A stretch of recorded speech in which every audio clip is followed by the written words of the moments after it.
Salut à tous et bienvenue pour un nouvel épisode des Superphysique Podcast. Je suis Rudy, cofondateur du site superphysique.org consacré à la musculation sans dopage que j'ai co-créé en 2009, le 15 septembre pour être exact, et sur lequel vous pouvez retrouver des milliers d'articles, des vidéos et des podcasts afin de vous éviter de faire les mêmes erreurs que moi et d'éviter ainsi de perdre du temps. J'ai également mon propre site, rudykoya.com, sur lequel je propose du coaching à distance depuis 2006, mais aussi des formations en fonction de sa morpho-anatomie, c'est-à-dire de vos longueurs osseuses, de vos longueurs musculaires, des livres comme le guide de la prise de masse naturelle et le guide de la sèche naturelle que je vous envoie personnellement chaque semaine de manière dédicacée, ou encore la formation Superphysique pour les plus passionnés d'entre vous sur méthodesp.rudykoya.com. Aussi, vous pouvez retrouver sur le site Superphysique notre marque de compléments alimentaires destinée à améliorer la santé, dont de nombreux compléments sont bio, et notre application SP Training disponible sur tous les stores afin de vous permettre de savoir quoi faire à chaque séance avec notamment les fameux cycles de progression. Enfin, vous êtes les bienvenus au Superphysique Gym et à la Villa Superphysique à proximité d'Annecy. Mais pour ce faire, il faudra me contacter avec le lien directement dans la description. Aujourd'hui, je suis avec Clément Goudin, que vous connaissez peut-être pour avoir gagné 5 années de suite les Superphysique Games. Pratiquant de force athlétique et notamment champion de France en 2019, il coach depuis quelques années dans le milieu et c'est vers lui que je renvoie toutes les personnes qui ont un objectif en force athlétique. Vous pouvez le retrouver sur son compte Instagram CLTGD1 où il partage ses entraînements presque au jour le jour. Allez, c'est parti. Salut Clément, comment ça va depuis Limoges? Eh ben écoute, ça va, toi? Bah ça va bien, toujours. On a eu du soleil aujourd'hui, donc en ce moment sur Annecy, les alentours, il fait plutôt bon et plutôt chaud pour un hiver. Mais c'est sûr que c'est pas la Réunion d'où tu reviens. Donc pour rappel, tu Bah, étais parti à la Réunion pendant presque un mois et demi, c'est ça? ouais, une semaine et quelques. Et là-bas, donc tu nous avais expliqué il y a un mois que tu avais fait, tu faisais pas mal de rando, donc tu avais laissé un peu des activités cardio en plus que tu faisais de côté, vu que tu n'arrêtais pas de marcher, tout ça. Donc tu faisais ta muscu, ta force, entre guillemets, et des randos. Là, depuis que tu es rentré, est-ce que tu as repris le cardio? Ouais, là j'ai repris gentiment. Bon alors après la deuxième partie du séjour, parce qu'on avait fait le podcast, je sais plus, j'ai plus la date, mais il y a un mois du coup. Exactement. C'était plutôt le début du séjour, ça allait. Après il y a eu le cyclone entre-temps. Donc le cyclone, bah forcément ça. Enfin après c'est le jeu au mois de janvier, t'as toujours des. Enfin c'est la période cyclonique, donc c'est le jeu là-bas, tu risques d'avoir des cyclones et ça a ravagé en fait les chemins de rando et tout. Du coup tous les sentiers étaient fermés quasiment. Il y avait des éboulements, des arrachements d'arbres, des trucs comme ça. Donc du coup les sentiers étaient pas praticables. Donc j'ai pas pu randonner autant que j'aurais voulu sur la deuxième partie. Mais bon c'est comme ça.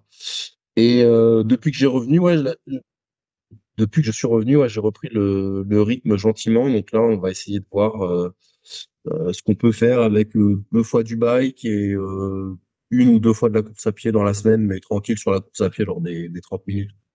Ah, 30 minutes, parce que la tu avais laissé, tu faisais 20 minutes, tu voulais pas, justement, tu avais remarqué que ça t'aidait pas trop pour la force, tu sentais un petit contre-coup avec Ouais, mais une course à pied?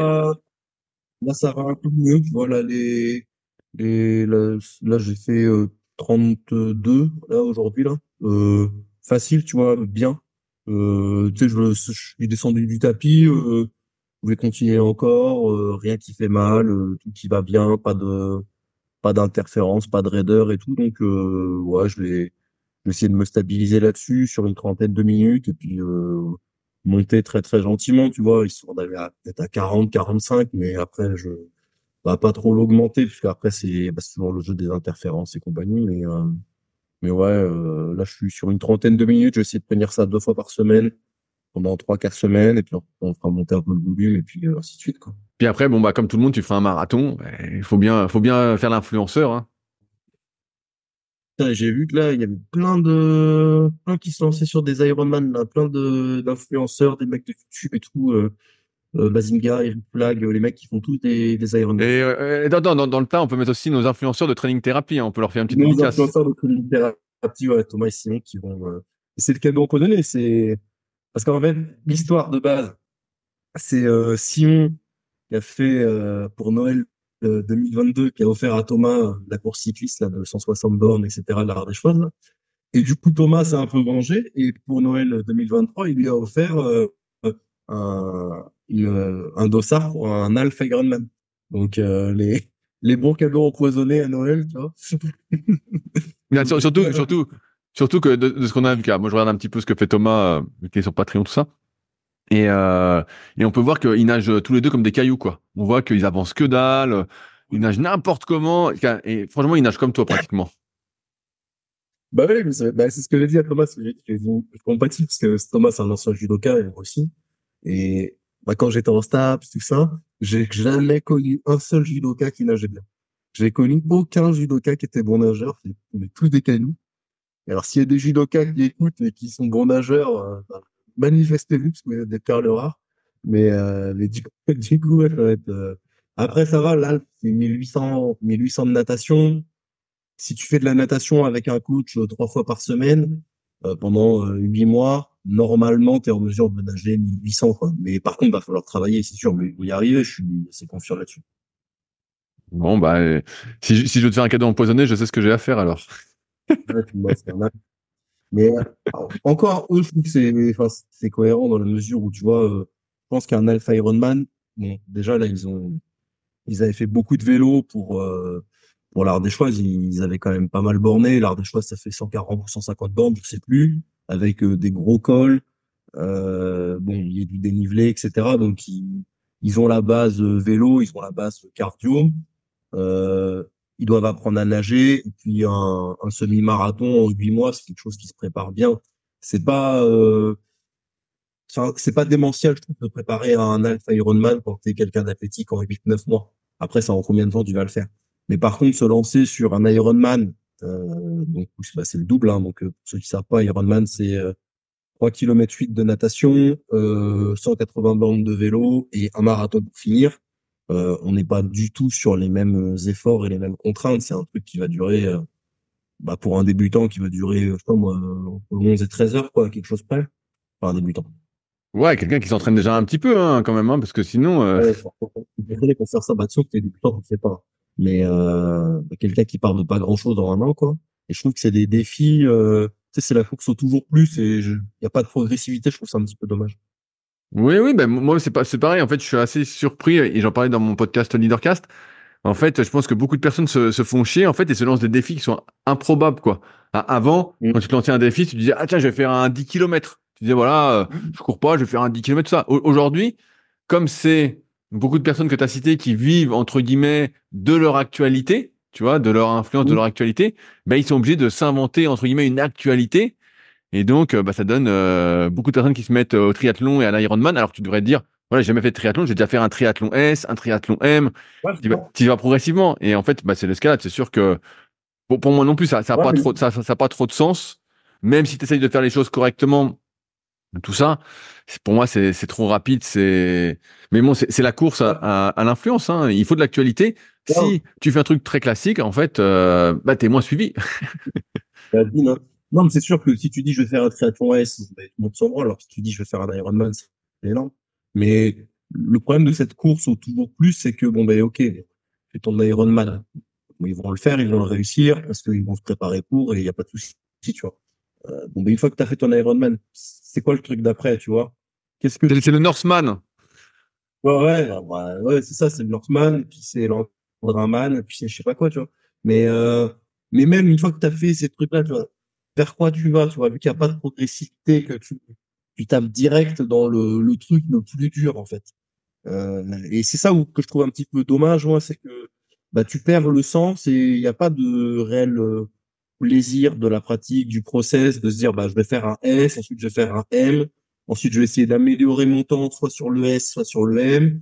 Ah, bah, là, ça fait déjà 2 ans que je fais du triathlon, bah, je vais monter sur un Alpha Ironman, etc., etc., tu vois. C'est un petit peu dommage, je trouve, de se lancer des méga défis tout de suite. Encore que Thomas et Simon, tu vois, je pense que l'objectif à plus long terme, c'est justement de faire un Ironman complet. Mais là, ils se sont donné 9 mois pour préparer un half. Et donc, j'imagine que dans la foulée, ils vont préparer un Ironman et ils vont se redonner 9 mois de plus pour faire un Ironman. Tu vois, je trouve qu'il y a déjà plus de progressivité, plus de cohérence et pas directement se dire, bon, ben voilà, dans 6 mois, je fais un Ironman et je vais perdre mes genoux et l'intégralité. Ah, mais eux, c'est parce que c'est des apprentis influenceurs, c'est pour ça. Donc ils y vont plus Ah doucement. ouais. En plus, je suis sûr que Thomas va écouter, donc il va vraiment beaucoup apprécier que tu le traites d'apprenti Ouais. influenceur. Ah, c'est un petit padawan influenceur pour l'instant, même s'il fait un peu le gugus. Mais non, mais En vrai, je pense que ça qu'il est apprenti influenceur, c'est un compliment. C'est mieux que de lui dire qu'il est influenceur. Parce qu'influenceur, c'est pas valorisant. je sais pas, quand on se teint les cheveux en rose, est-ce qu'on est influenceur ou pas?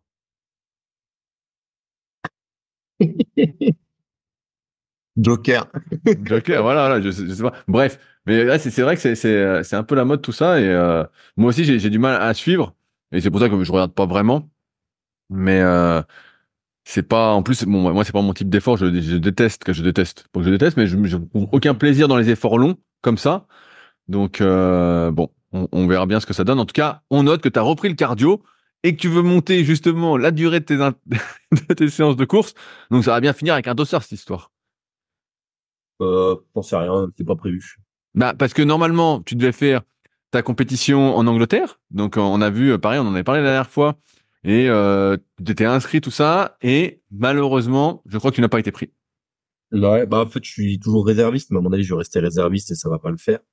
Donc là, du coup, je ferai pas la compétition en mars qui était prévue. Mais bon, après, je l'avais dit dans le dernier podcast qu'il y avait assez peu de chances que je la fasse, que j'aimerais bien, mais que étant réserviste et que, vu que j'étais plus assez fort pour faire ce genre de compète, bah tant pis. Donc du coup, je ferai autre chose. Ce sera vers avril-mai, je pense, mais j'ai pas encore la date d'arrêter. Faut qu'on cale un peu le truc et tout, mais de toute façon, avril-mai, dans tous les cas, c'est relativement loin pour la programmation, donc c'est pas un problème. Donc là, reste dans une phase un petit peu de développement, etc. Et on rentre pas dans une phase trop spécifique pour le moment. Tu disais que tu n'avais plus le niveau pour ce genre de compétition.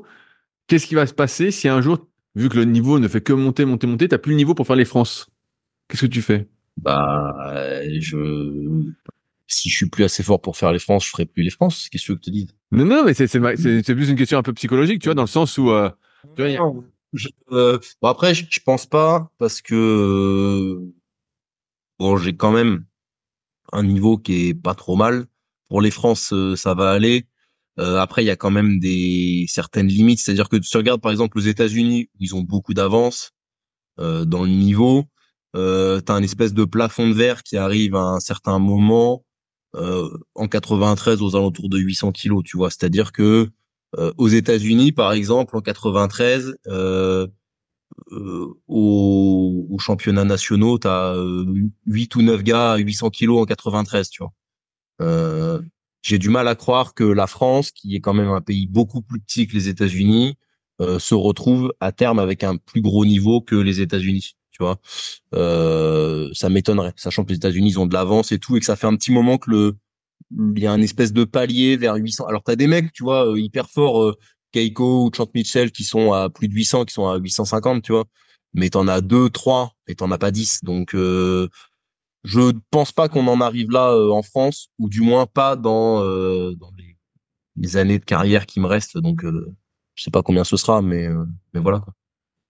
et pareil, alors je te relance là-dessus parce que j'ai pas trop suivi trop toutes tes stories que t'as mis tout ça, mais à chaque fois qu'on fait le podcast, t'as toujours il y a un petit pépin physique qui est arrivé juste avant. Est-ce que là, durant ce mois-ci, t'as été en béton?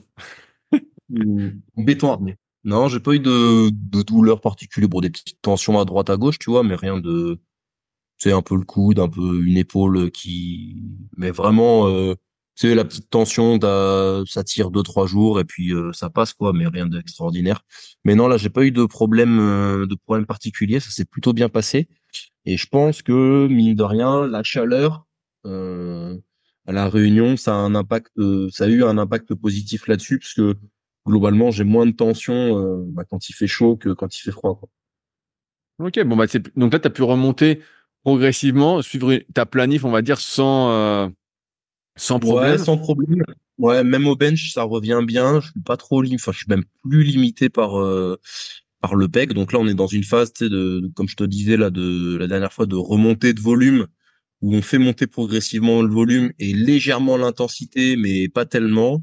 On est toujours dans une optique de retrouver de la capacité de faire en sorte que les tissus soient plus résilients et de pouvoir continuer d'augmenter. Et dans la mesure où il n'y a pas de compétition qui arrive rapidement, on va pas précipiter la remontée en intensité, parce qu'avec la remontée en intensité, il y a une augmentation du facteur risque.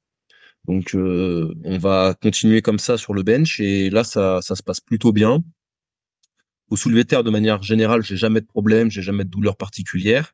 Et au squat, ce qui peut me limiter, bah, c'est les soucis de hanche que j'ai pu avoir. Et là, tout ça, c'est fixé avec le travail justement avec Training Therapy.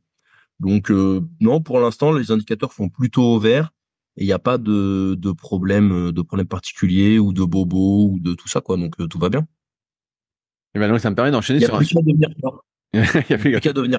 à devenir plus fort. J'étais déjà fort, mais à devenir plus fort. Ouais. Bon, alors, j'enchaîne sur un sujet que je voulais aborder avec toi. Comme, comme tout le monde le sait, ceux qui suivent les podcasts, moi je donne pas mal de cours donc en BPGEPS, aussi en CQP, mais en CQP j'interviens que sur l'analyse morpho-anatomique. Et en BPGEPS, bah, souvent, là on est à la période où on aborde les différents cycles, comment on organise un entraînement, comment on organise un entraînement de force, bref. Donc, j'ai beau expliquer les choses, tu sais comment ça se passe dans une classe, t'en as qui révisent et qui vont bien, et puis d'autres qui révisent pas, qui arrivent comme un cheveu sur la soupe, et comme ils l'ont vu qu'une fois, comme je dois aller assez vite quand même si je répète, et bah ça rentre pas. Et donc je voulais reparler avec toi de plusieurs choses concernant l'entraînement de force. La première, c'est la durée des cycles. Là, tu parles que tu fais un cycle où tu remontes le volume et pas trop l'intensité. Euh, Mm. comment ça s'organise pour toi? Comment t'expliquerais ça à quelqu'un qui est en passe de devenir coach? Est-ce que, parce que tu sais pas, je vais prendre un peu l'avocat du diable, mais dans les magazines quand on était gamin, c'était des cycles de 6, de 8, de 12 semaines. On savait pas trop comment étaient fixées ces durées-là. Toi, comment ça s'organise ça? Est-ce que c'est déjà établi quand est-ce que tu vas remonter en intensité? Est-ce que c'est pas établi? Est-ce que c'est déjà établi quand tu vas diminuer le volume? Comment tu gères un peu tout ça? Alors, de manière générale, en force athlétique, il y a deux manières de programmer. Euh, il y a ce qu'on appelle up to button. Donc, vous partez de votre objectif. Donc, par exemple, j'ai une compétition le 15 mai, je pars de cette compétition-là et je découle tout mon plan un petit peu à reculons jusqu'à ce que je fais aujourd'hui. Et il y a button to up, c'est-à-dire je pars de mon point initial. Donc, aujourd'hui, on est le 7 février. Je construis mon bloc en fonction de mes besoins actuels. Je fais mon bloc. À la fin du bloc, je regarde mes besoins du moment, je refais un bloc et ainsi de suite. Et je vais comme ça jusqu'à la compétition. Ces deux manières de programmer ont chacune leurs avantages et leurs inconvénients. Euh, Sauf que bah, si tu es dans tout l'un ou dans tout l'autre, il y a de grandes chances que tu n'es pas bon à l'arrivée. Donc en fait, il faut être un petit peu entre les deux, selon moi. Euh, L'avantage de partir de ta date d'objectif et d'aller à reculons, c'est que a priori tu vas arriver en forme le jour de la compétition. Mais l'inconvénient, c'est que tu vas peut-être faire un truc dont pour démarrer dont t'as pas réellement besoin. Et s'il y a un truc qui se passe pas comme prévu, soit parce que le mec se fait mal, soit parce que il a pas progressé comme t'as prévu, etc., etc. Bah ton plan il risque d'être à côté de la plaque et donc tu risques de pas le faire forcément progresser. Ça c'est un petit peu c'est pendant longtemps c'est comme ça qu'on a programmé, c'est beaucoup comme ça qu'on enseigne tout ce qui est préparation physique, etc. Où tu sais tu fais d'abord ton bloc de PPG, ensuite tu vas sur un peu plus spécifique et ainsi de suite. Et l'inconvénient de l'autre système, donc de partir des besoins du moment et d'aller vers ta date, c'est de d'avoir ton pic de forme un petit peu au mauvais moment. Tu vois, d'arriver, d'être le jour J, bah, soit d'être trop fatigué, d'avoir eu ton pic de forme trop tôt ou de l'avoir trop tard, etc. Donc ça aussi c'est un inconvénient, mais le gros avantage c'est que ça permet de bien développer et de bien travailler. Maintenant qu'on a cadré ça, combien de temps on fait durer? De manière générale, je dirais qu'un bloc de travail ça doit durer 3 à 6 semaines à peu près, en fonction des athlètes et en fonction de ce que tu veux préparer et du niveau des gens. Avec ou sans deload, parce que il y a des gens qui vont en avoir besoin, d'autres qui vont pas forcément en avoir besoin. Et je pense que plus vous allez être débutant, plus vous allez enfin pouvoir aller vers des blocs qui sont assez longs, parce que comme vous allez progresser très vite, vous allez pouvoir monter les chartes de manière prolongée et répétée, sans avoir de réels inconvénients, et vous n'avez pas forcément besoin de deload. Par contre, plus vous allez avancer dans votre pratique, mais plus vous allez devoir repartir bas parce que les charges elles seront traumatisantes pour vous et plus vous allez devoir incorporer des phases de décharge pour récupérer, et plus vos incréments ils devront être importants. C'est-à-dire que moi, par exemple, sur mon squat, j'ai des incréments de 10 kilos par semaine. Euh, Ce qui fait que je vais commencer un bloc facile à 210 et le finir lourd à 250. Tu vois. À l'inverse, un débutant, on va peut-être être sur des incréments un peu plus faibles de 2,5 ou 5 kilos par semaine. Sur une période plus prolongée, ce sera pertinent. Est-ce que tu Est-ce que entends j'ai mon répondu chien? à ta question? Est-ce que tu entends mon chien? Il était pas donné par ce que je disais? Non, non, d'un coup, il s'est réveillé, il a dû faire une sorte de cauchemar. Mais bref, ouais, alors, je rebondis sur plusieurs choses que tu as dites, en espérant que mes élèves écoutent et que nos auditeurs soient intéressés. Comment tu détermines le fait de faire un déload? Tu sais, je reprends, moi, je donne souvent l'exemple de ce que donnait Jean-Pierre Heger à Werner Guntor, où lui, il faisait des cycles, en gros, de 4 semaines avec 3 semaines de montée et une semaine de déload. Et c'était un peu ancré. C'est un peu comme ça qu'il a formalisé les choses. Toi, tu parles de 3 à 6 semaines. Qu'est-ce qui fait que tu fais un déload ou pas? Alors, il y a plusieurs choses. Euh, alors, ça va dépendre de l'athlète, encore une fois, et de ce que je vais avoir et de ce que je vais avoir comme data sur lui. De base, j'ai tendance à faire un bloc de 4 semaines où on monte en intensité et un bloc de deload la 5e semaine et ensuite on repart. Euh, pour beaucoup d'athlètes, je fonctionne comme ça, mais il y a des athlètes où je fais 3 et 1, il y a des athlètes où je fais 4 et pas de deload, ou alors je peux monter un peu plus, ça va dépendre. Ou faire 5 sans deload, et puis tu peux enchaîner 2, 3, 4 blocs comme ça sans deload. Pour les super débutants, ça marche très bien, que t'as pas besoin de mettre un deload en fait. Quels sont les indicateurs qui font qu'il y a besoin d'un deload? Si au niveau des performances, ça commence un petit peu à cracher entre guillemets, c'est-à-dire que il supporte plus la montée, ou alors il rate des trucs qu'il est pas censé rater, ou alors il est très dur à décharge. Tu vois, je dis n'importe quoi, il fait un triplé à 75% de son max, il est censé être sur un RPE facile entre 6 et 8, et il se retrouve là-dessus à être RPE 8 et demi 9. Bon, mais c'est probablement qu'il est fatigué. Donc du coup, c'est probablement que dans ta montée en intensité, qu'à ce moment-là, tu aurais dû lui prescrire un déload. Donc si tu vois que ton athlète, tu lui prévois 4 semaines plus une de deload et que en semaine 4, il est à la rue partout, etc., etc., ça veut dire que ce mec-là, 4 semaines, c'est trop. Donc il a plutôt besoin de 3 plus 1, par exemple. Tu vois.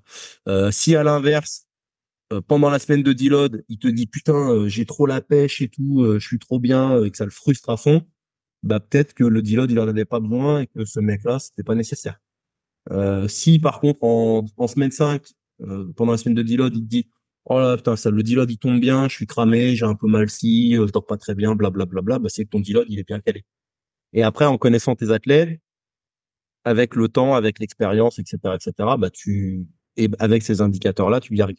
Et c'est aussi pour ça que je vais remplir à mes athlètes c'est un petit questionnaire wellness à la semaine sur la motivation, l'état de forme global et la qualité du sommeil. Et est-ce que si, tu vois, on parlait de 3 à 6 semaines, donc là on a parlé du déload. Euh, est-ce que tu dis que le cycle est fini quand l'athlète est RPE 9, par exemple, ou en fait, il y a quand même une limite auquel tu dis, bah voilà, ça fait 5 semaines qu'on est dessus, on est monté où on voulait, et même si on est RPE 8, on s'arrête et on change de cycle?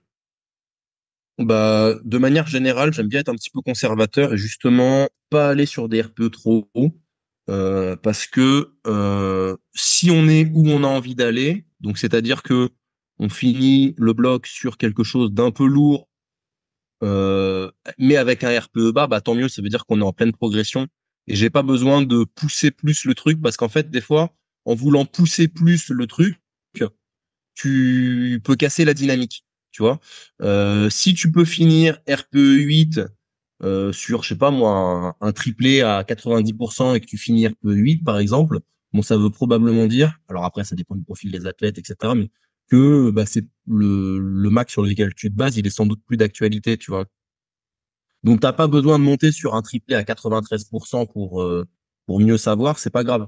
Tu repars sur un autre bloc, tu redescends un peu plus bas, et derrière, tu vas peut-être faire un doublé qui va finir à 97 ou 98%, tu vois, euh, sur le cycle, enfin, sur le bloc d'après. Et en fait, en faisant ça, et si ce doublé à 97, 98%, il finit lui aussi RPE 8, et bien tant mieux. Ça veut dire que sur le bloc encore après, tu vas pouvoir descendre un peu et peut-être terminer sur une single à 102, 103%. Et si elle est RPE 8, eh ben, tant mieux. Ça veut dire que le max, il a augmenté vraiment beaucoup plus.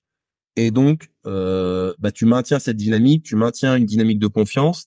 Et c'est pas forcément la peine de se confronter à des RPE 9, 10 tout le temps. Parfois, ça peut être pertinent parce qu'il faut savoir un peu ce que ça fait, mais c'est pas forcément nécessaire. Et souvent, les gens confondent développer leur force de tester leur force. C'est-à-dire que l'objectif de l'entraînement, c'est pas de tester ta force et de voir où tu en es, c'est pas d'être au taquet. L'objectif de l'entraînement, c'est de construire et de développer ta force. Et si pour ça, ça veut dire de maintenir une certaine marge de manœuvre et de pas te confronter au RPE 9-10, eh ben, tant mieux. Mais c'est hyper intéressant ce que tu dis parce que justement, donc je te fais répéter plein de choses que je dis en cours, mais comme c'est dit par quelqu'un d'autre, peut-être que ça rentrera mieux. Beaucoup ont l'impression que quand tu veux développer ta force, tu dois forcer à fond. Tu vois, moi j'ai beaucoup cette remarque-là en cours. Quand je leur explique tout ça, je dis bah non, il faut que tu gardes un peu de marge, c'est mieux ça de la marge, tout ça. Et ils me disent souvent, mais comment je vais progresser si je force pas à fond? Ils disent si je fais de la force, il faut que je force à fond. Il dit sinon il y a pas de il y a pas de progrès. Bah non. Bah non. Parce que quand tu forces à fond, déjà, bon, tu crées une fatigue nerveuse, et musculaire, tu dégrades ta technique, tu mets des contraintes qui sont importantes. Comme la technique est dégradée, les contraintes que tu mets sont démultipliées et c'est pas terrible. Tu risques d'augmenter donc, ton risque de blessure, donc ton risque de tension, et tout simplement, quand tu es blessé, tu progresses pas parce que tu t'entraînes pas. Donc déjà, en te tenant loin de la blessure, tu progresses, quoi qu'il arrive. Parce qu'on en a déjà parlé, si tu arrives à t'entraîner 52 semaines par an sans être blessé, tu fais ça sur 10 ans, tu n'as perdu aucune semaine. Un mec qui a perdu des semaines, il aura perdu sur 10 ans, 1 an ou 2 ans d'entraînement, les mecs aujourd'hui. Donc ça, c'est la première chose. Ensuite, c'est pas parce que tu ne vas pas sur des charges méga lourdes que tu ne développes rien. À partir du moment où tu pratiques un mouvement, tu développes ton schéma moteur, tu développes ton schéma nerveux, le cerveau envoie mieux les informations aux muscles, les muscles se coordonnent mieux entre eux, et donc du coup, ça rend le mouvement plus efficient, et comme le mouvement est plus efficient, t'es plus fort. Tu vois, c'est alors on va parler d'amélioration technique, mais c'est même pas vraiment ça. C'est la coordination des unités motrices et du muscle, la coordination musculaire intramusculaire, mais aussi la coordination entre les groupes musculaires qui se fait de mieux en mieux et qui rend ton mouvement de plus en plus efficient et donc de plus en plus fort. Et pour faire ça, pour améliorer ça, t'as pas forcément besoin d'aller sur des charges très lourdes, proches de l'échec ou à l'échec, voire même au contraire, parce que quand tu vas trop proche de l'échec ou à l'échec, vu que tu dégrades ton pattern, tu viens perturber la coordination entre les groupes musculaires et donc ça peut dégrader même ta force. C'est-à-dire que tes muscles ils vont plus se coordonner comme il faut et ils vont pas se coordonner dans le bon ordre et de la bonne manière. Et donc du coup ça peut même impacter à cause de ça ta progression parce que la coordination sera moins bien. Mais c'est exactement ce que je dis à mes élèves par rapport justement à cette notion un peu d'échec postural, dans le sens où mieux vaut faire bien le mouvement que le dégrader pour monter une rêve dégueulasse. Voilà. Sauf si c'est sauf si c'est la compète. Oui, après la compète c'est autre chose. Mais si tu fais, faut pas être non plus un nazi de tout et il y a un moment donné pour forcer et c'est pas parce que tu vas aller une fois de temps en temps sur un RPE 10 parce que ça peut arriver puis que c'est pas non plus à fuir, tu vois, c'est pas un gros mot de dire je suis proche de l'échec ou même j'ai raté une barre, tu vois, c'est pas la fin du monde, ça peut arriver et puis tu te confrontes à des choses que tu n'as jamais faites, donc rater et échouer, ça fait partie du processus et c'est pas un problème, tu vois. Simplement, si si ton entraînement il est composé de 10% d'échecs, c'est énorme, c'est monstrueux même, c'est beaucoup trop. Ton entraînement, qui est un échec de temps en temps, c'est pas très grave, mais tu dois pas être à l'échec systématiquement et tu dois le plus possible éviter de dégrader ta posture. Euh, et je voulais dire oui. Et après, par contre, on est d'accord que ça veut pas dire qu'il faut s'entraîner systématiquement hyper loin de l'échec en ayant 5-6 reps de marge et en étant à l'inverse des nazis de l'exécution. Parce que si vous voulez à tout prix avoir l'exécution parfaite, vous aurez probablement pas De force. l'exécution efficiente. Et non, mais après, effectivement, pour être fort, il faut forcer, ça reste une réalité, mais dans une certaine mesure et sans aller sur trop de dégradation. Mais on va dire que si vous restez essentiellement entre le RPE 6 et le RPE 8, il va se passer des choses très très intéressantes, quoi. Si vous êtes en dessous du RPE 6 tout le temps, a priori, vous n'allez pas créer beaucoup d'adaptations. Si vous allez trop souvent au-delà du RPE 8, a priori, vous allez créer trop de dégradation. Voilà.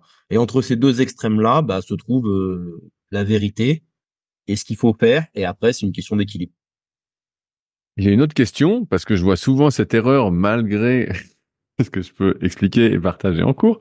Est-ce qu'on peut faire de la force sur tous les exercices? Dans le sens où, bah, nous, là, on parle beaucoup de force athlétique, donc squat, développé couché, soulevé de terre. Euh, Est-ce qu'on peut faire de la force sur tous les exercices? Dans le sens, est-ce qu'on peut faire de la force sur l'élévation latérale? Est-ce qu'on peut faire de la force sur du Euh, curl? Est-ce qu'on dans peut faire de la le force sur curl sur les pupitre, adducteurs? le curl pupitre à la haltère, curl pupitre unilatéral à l'haltère, faites de la force là-dessus, vous aurez les biceps déchirés. Bah non, tu peux pas faire de la force partout et tu peux pas calculer des 1RM partout. J'en avais parlé justement avec Nicolas Vandel de Endurance 30 quand j'avais fait un podcast avec lui. On parle de 1RM, 1RM, 1RM, tu vois. Et même moi, les jeunes du BPGEPS, quand je les vois et enfin en XU jury et que ils marquent 3 fois 10 à 70 tu sais, pour du curl par exemple, 3 fois 10 à 70% de l'ARM, systématiquement je leur pose la question, je leur dis tu t'as testé la ARM, c'est un ARM biceps curl? Et alors ceux qui me disent oui, bon ben j'ai envie de les tuer, et ceux qui me disent non, bah je leur dis bah pourquoi tu me parles de ça ARM si tu la connais même pas en fait. Et c'est là où il y a une incompréhension, c'est-à-dire qu'il y a des exos qui se prêtent pas du tout à faire des 1RM, pas du tout à faire de la force. Si tu fais, je sais pas moi, un 7x3 au curl halter, enfin, il y a quelque chose que t'as pas compris, quoi. Sauf si tu fais, parce que j'ai vu qu'il y avait des compétitions de curl strict. Oui. Sauf si tu fais de curl strict. Auquel cas, on peut discuter du fait de faire de la force sur les biceps, mais il y a des exos qui se prêtent pas du tout à faire des 1RM. Il y a des exos, notamment des polyarticulaires, qui sont très bien pour tester sa force, donc bah, squat, bench, deadlift, ou même les dips, les tractions, le développé militaire. C'est des exos où vous pouvez faire des max et faire de la force, il n'y a pas de problème. Mais par contre, tous les petits exos, un petit peu de soutien, d'isolation, etc., bah, si vous faites de la force dessus ou vous cherchez à tester des 1RM dessus, ça va probablement pas bien se passer. Et ça va pas bien se passer, je rajoute pour préciser, parce qu'il y a qu'une seule articulation qui est en mouvement, et au lieu que la tension se répartisse sur plusieurs articulations, sur plusieurs muscles, et ben tout est supporté par un muscle ou des petits muscles qui sont adjacents, agonistes, et une articulation. C'est donc comme ça que on se détruit assez facilement. Et donc justement, ça me permet de rebondir encore une fois sur comment on organise une séance de force entre guillemets. Donc il y a plusieurs courants de pensée. On en avait déjà parlé. Mais toi, par exemple, je dis une connerie, mais tu me corriges. Tu vas faire squat, développé couché, donc en force dans ta séance. Ensuite, comment s'organisent les autres exercices que tu fais? Et est-ce que tu fais déjà d'autres exercices? Et si oui, comment ils s'organisent? Est-ce que tu vas chercher à progresser dessus? Est-ce que tu vas les faire dans une optique de renforcement et donc sur des séries un peu plus longues, mais plus style RPE 6 ou RPE 7 pour pas que ça impacte non plus trop, en fonction d'où tu te trouves dans tes cycles d'entraînement, si c'est une phase de renforcement ou pas? Comment tu vois ça? Alors, il y a beaucoup à dire. Là, il y a 5 questions dans la question. Bah, Euh, fais au plus simple. Imagine, t'as quelqu'un euh, qui va devenir coach. non, mais t'inquiète. Non, mais faut juste contextualiser un peu. Alors déjà, tout va dépendre combien mon athlète il a de séances dans sa semaine et de quel est son niveau de pratique. De manière générale, plus je vais être sur un débutant, moins je vais être spécifique et plus je vais lui mettre de musculation. Et plus je vais être sur un pratiquant confirmé, plus on va être sur un haut volume de spécifique pour le faire progresser, et la musculation, les assistances vont plus être dédiées à rééquilibrer et prévenir les blessures que réellement de la progression. D'accord. Après, au niveau des donc un débutant par exemple, bah, je vais chercher à le faire à progresser sur ses assistances et on va aller sur des RPE élevés.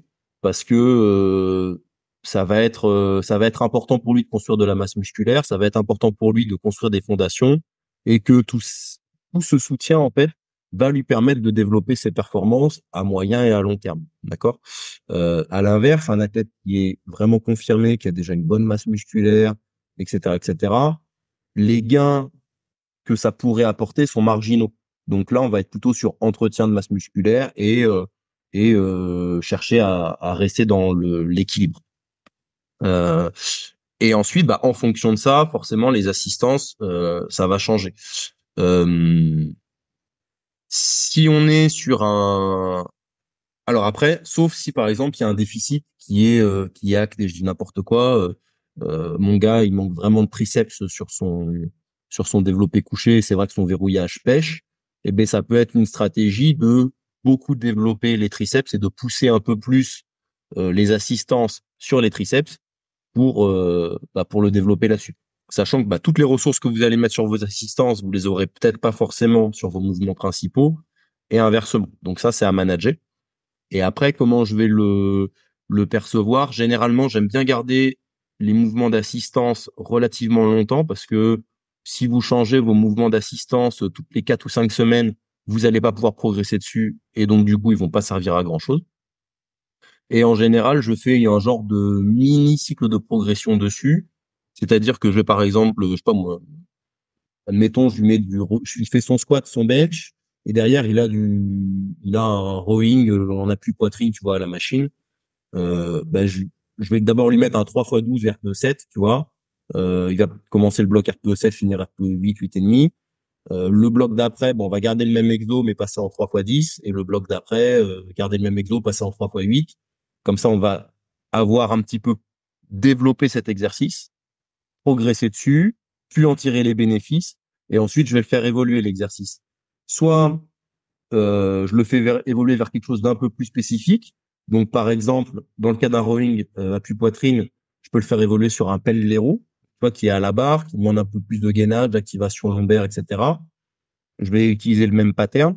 Et après, éventuellement, cet exo-là, je peux le faire évoluer sur un Romanian deadlift. Tu vois? Donc, on est toujours sur un exo dos, mais on est encore plus spécifique et on se rapproche même un peu du mouvement de compétition. Ça peut être une logique possible, tu vois. Mais finalement, ça se passe sur 9 blocs et donc c'est une progression sur presque 6 mois, tu vois, 7 mois. Et ça veut dire que tu fais combien d'exercices comme ça en fonction d'assistance, de renforcement par séance? Imaginons quelqu'un qui Alors, s'entraîne quatre fois par semaine et qui est débutant. ça va dépendre. Ça dépend aussi du temps qu'il a alloué à ses séances, parce que tu vois, t'as des gens qui vont avoir 1h15, t'as des gens qui vont dire j'ai 2h30. Donc, en fonction de ça, tu leur mets pas le même volume et tout. Mais de manière générale, j'aime bien mettre, au niveau des assistances sur la semaine, j'aime bien toujours mettre un exo jambes unilatérales pour rééquilibrer le squat, vu que c'est un exo bilatéral et avoir un rééquilibrage droite-gauche. Donc souvent des fentes ou un squat bulgare ou un leg extension unilatérale ou un truc comme ça. Euh, donc ça, j'aime bien en mettre au moins un dans la semaine. J'aime bien mettre euh, un tirage horizontal, un tirage vertical, obligatoirement. Euh, un tirage coude ouvert, un tirage coude fermé, obligatoire. Et un tirage unilatéral. Alors, tu vois, t'en as certains qui peuvent être deux en un. Tu vois, par exemple, tu fais un rowing bûcheron, c'est un tirage horizontal, coude le long du corps, tu vois. Donc celui-là, il en fait plusieurs, mais dans l'idée, j'essaye de construire comme ça et de mettre toujours deux exos de gainage dans la semaine sur un exo d'oblique et un exo rotation anti-rotation systématiquement. Ça, c'est Ok, des choses tu mets de qui peuvent l'anti-rotation pas. alors. Ouais, je mets de l'anti-rotation parce que j'estime que c'est hyper important d'avoir une bonne rotation et anti-rotation pour pas se briser, parce que il y a forcément un jour où ça va vriller en fait et t'es obligé d'être prêt pour le jour où ça arrivera, Ok. parce que c'est un sport où tu crées forcément des compensations, et donc comme tu crées des compensations, tu crées forcément des mouvements rotatoires et ton corps il doit être prêt à les encaisser. Et souvent, les powerlifters ont des obliques et des capacités de rotation, anti-rotation archi à chier. C'est pour ça que la plupart, ils ont mal au dos et mal aux hanches. dans tout ce que tu dis, il n'y a pas vraiment d'exercice d'isolation en assistance. Tu vois, tu n'as pas d'exercice de curl, tu n'as pas d'écarté couché, tu n'as pas d'exercice triceps à la poulie. Je peux en mettre, mais c'est pas ma priorité. Tu vois, une fois. Alors après, ça va dépendre. Encore une fois, est-ce que j'ai 3 séances, est-ce que j'ai 5 séances, est-ce que les séances ça dure 1 heure et quart, est-ce qu'elles durent 2 heures et demie. Je peux en mettre, tu vois, des trucs comme ça. Souvent, si je mets quand même un exo triceps au moins, voire même deux, quand même c'est important. Biceps, soit j'en mets pas, soit j'en mets un. Mais je dois avouer que le biceps, c'est presque le dernier exo. Je mets pas mal d'exos arrière d'épaule. Tu vois, soit du Y raise, soit du banc pull apart, soit du face pull, des choses comme ça pour un petit peu rééquilibrer, tu sais, le volume de bench. Euh, voilà, des exos derrière d'épaule, j'en mets quand même pas mal. Après, tu vois, si on devait faire vraiment une séance type, allez, ça serait, tu vois, tu fais squat bench, voilà. Après, tu mets un exo de rowing, un exo de triceps, un exo de gainage, tu vois, par exemple. Et la séance d'après, deadlift bench, un squat bulgare et un exo derrière d'épaule, tu vois, par exemple. Ça peut être des choses envisageables comme logique. Alors après, faut toujours pareil, faut voir la logique sur la semaine, faut voir, il y a beaucoup de trucs qui rentrent en ligne de compte, quoi. Alors, je continue hein, sur les questions. En ce moment, en fait, je fais des sujets d'examen, pour tout dire. Et des fois, Ouais. je suis un peu surpris des réponses, malgré ce que j'ai pu leur dire et qui ressemble comme J'espère que tes élèves, de j'espère que quoi? tes élèves, ils écoutent ça. Bah, je vais leur dire d'écouter de toute façon. Mais, mais je pense que c'est C'est comme intéressant. ça que tu fais des vues, en fait. Donc, j'ai une autre question. Donc, il y en a beaucoup aussi qui disent, bah voilà, donc, comment on peut faire de la force surtout? Ils disent, est-ce que je peux faire ce qui est un peu à la mode, ce qui est à la mode, en tout cas, ça fait un moment que j'ai pas vu ça, mais le power building. Moi, j'aimerais prendre de la force sur les mouvements et ensuite faire du bodybuilding. Donc là, tu vois, dans ce que tu nous as énoncé, en fait, on voit bien que quand tu fais tes deux exos de force, qui te prennent déjà une bonne heure, 1 heure et demie en fonction de quel est ton niveau, voilà, Mm. avec l'échauffement, tout ça, et que tu fais tes deux exercices d'assistance en renfort, il y a plus trop de place pour cette histoire de power building. Alors, est-ce qu'on peut faire, je vais te dire, est-ce qu'on peut faire un programme qui mixe les deux? Est-ce que toi, tu vois ça comme quelque chose de possible et Ouais, c'est d'envisageable? envisageable. Et si oui, dans quel cas? Et sinon, dans quel cas? Alors, power building, on peut tout mettre derrière power building. Pour moi, Parce que si on fait du power building hybride, est-ce que, est-ce que oh, ça ouais, marche? avec de la course à pied. Si on fait du power building, ben attends, c'est exactement ce que fait Thomas. Du power building hybride avec de la Euh, course à pied. C'est ce qu'il fait, non? Thomas Benet, de Trinitatis. Ben oui. Ouais, non, mais bien sûr, ouais, ouais, et de la natation et du vélo. Mais oui, c'est ça. Mais alors, Alors, dis-moi. le, euh, pour moi, faire du powerlifting, c'est un peu faire du power building parce que si tu te décentres du fait de faire des exos d'assistance et du rééquilibrage et de gagner de la masse musculaire, tu te descends de la performance parce que à un moment donné, l'unité de base du mouvement, ça reste quand même la masse musculaire et que s'il y a pas de muscle, eh ben tu peux pas être fort. Hein, c'est peut-être très binaire ce que je dis, mais c'est quand même le muscle qui fait tout bouger. Donc, il va quand même falloir essayer de faire de la masse musculaire. Le power building, c'est quoi? C'est essayer d'être balèze et de faire de la masse musculaire en utilisant principalement les mouvements de powerlifting. Donc oui, c'est possible. En allant peut-être plutôt sur des rep range, je sais pas moi, entre 4 et 8 répétitions, tu vois, sur ton squat, ton bench, tu fais quand même pas mal de masse musculaire avec ça. Et après, peut-être que tu peux pousser un peu plus l'intensité sur la partie musculation et y dédier un peu plus de temps. Après, encore une fois, tout dépend quels sont tes objectifs en force. Est-ce que c'est d'être un peu fort, d'être vraiment fort, d'être très très fort, d'être compétitif, ou enfin, et quels sont tes objectifs en termes d'esthétique? Est-ce que c'est d'être un peu massif, d'être très massif, d'être vraiment énorme, d'avoir une belle définition musculaire, d'être équilibré? Tu vois, encore une fois, tout est une question d'objectif. Si tu veux être ultra massif, ultra dessiné, équilibré et avoir des perfs compétitives en force athlétique, effectivement, ça va coincer, ça va pas aller ensemble. Parce que la force athlétique, ça demande de faire beaucoup de spécifiques pour être hyper performant et que ça va pas forcément avec l'harmonie musculaire au sens où on peut l'entendre en bodybuilding. Donc là, ça va pas marcher.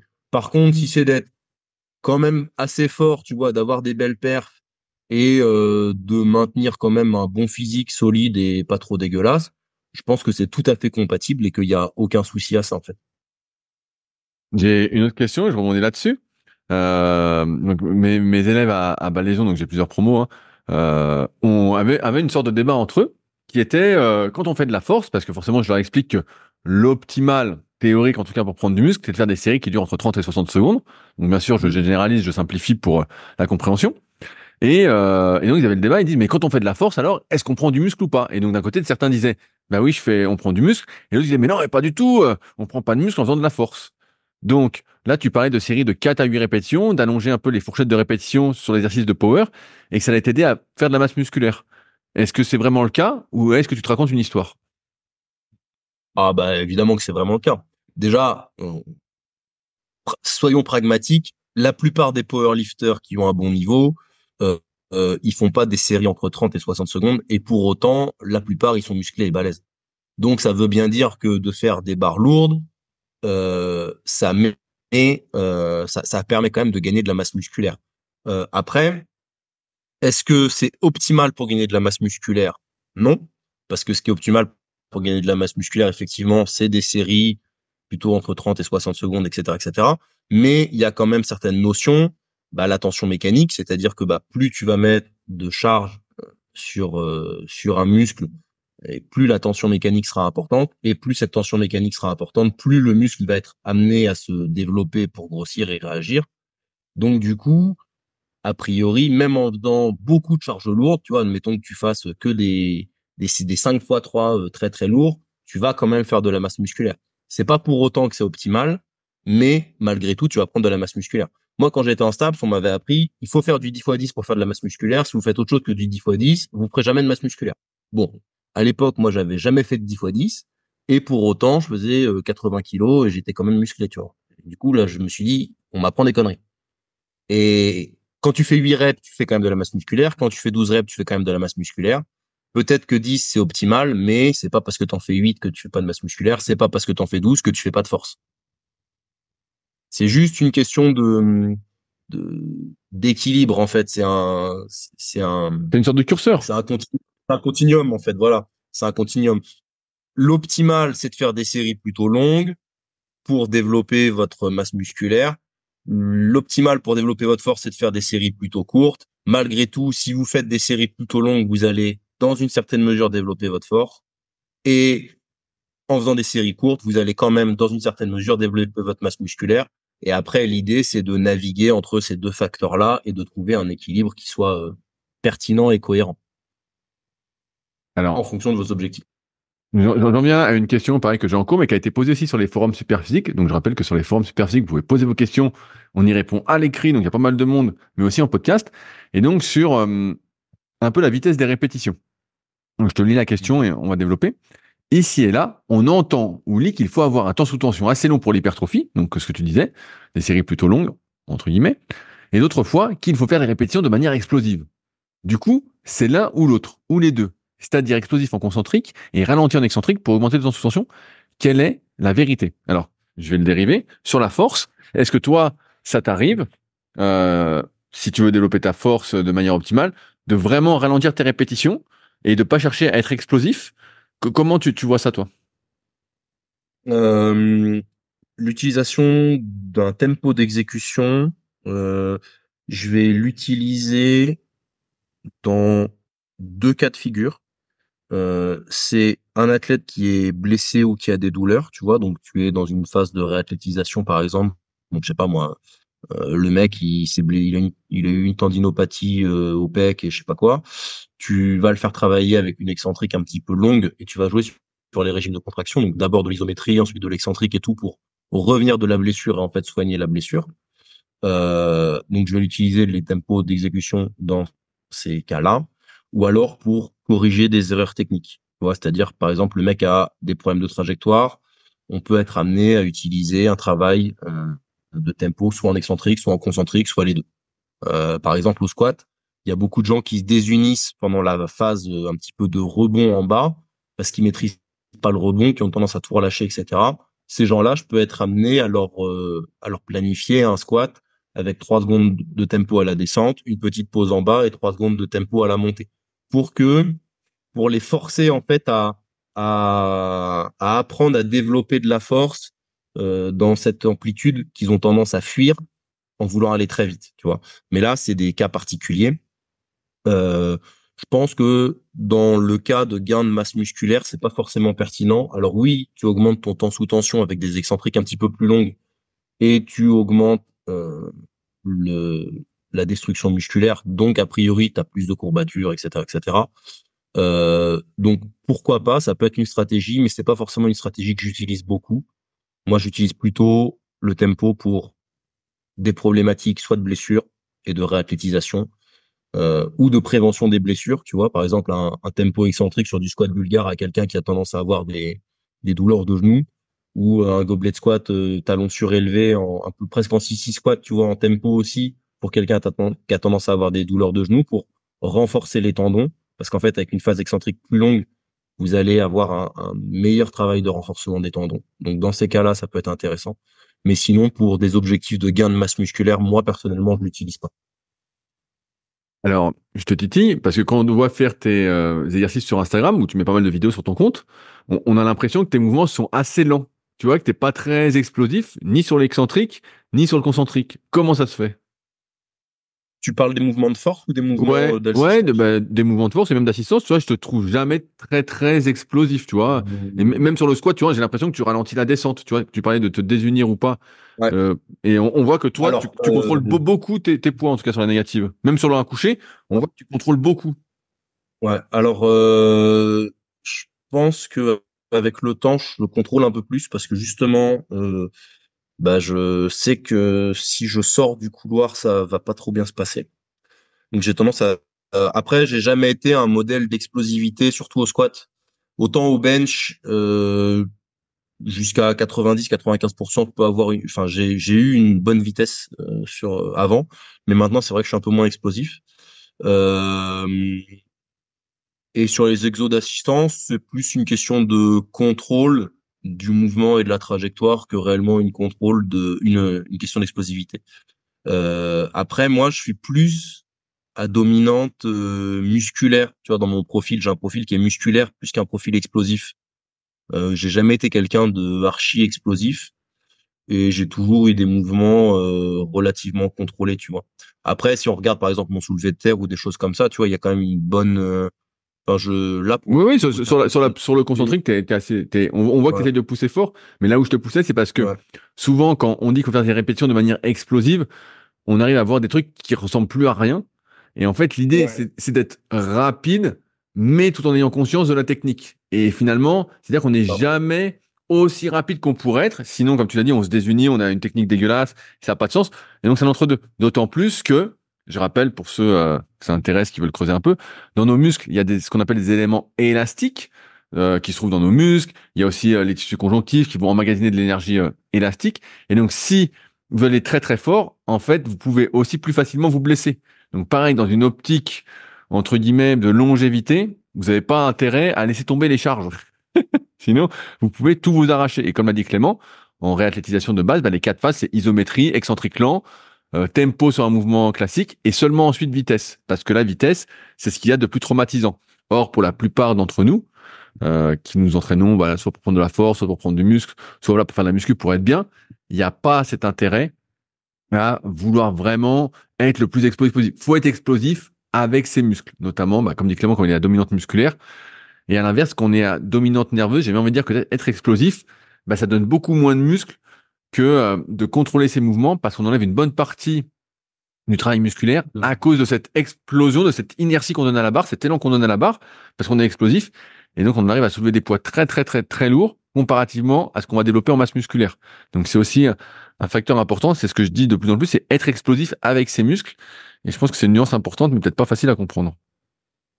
Après, il y a quelque chose que j'explique souvent moi à mes athlètes, c'est que si vous mettez de la vitesse et que c'est une vitesse qui n'est pas maîtrisée et pas à bon escient, en fait, la vitesse que vous allez mettre, elle va jouer contre vous.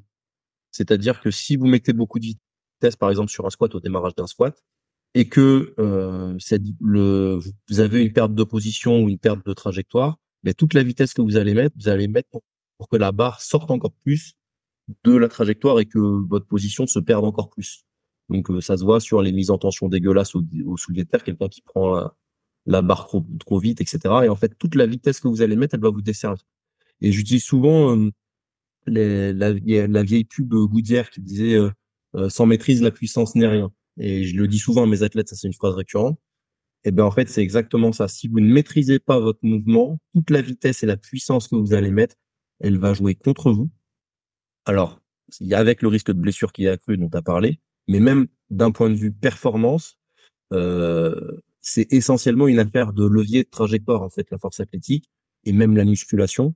Et en fait, si vous sortez de ce levier ou de cette trajectoire optimale, eh bien, en fait, ça va nuire à la performance et au fait de mettre lourd parce que mécaniquement, vous vous placez dans une position de faiblesse, tout simplement.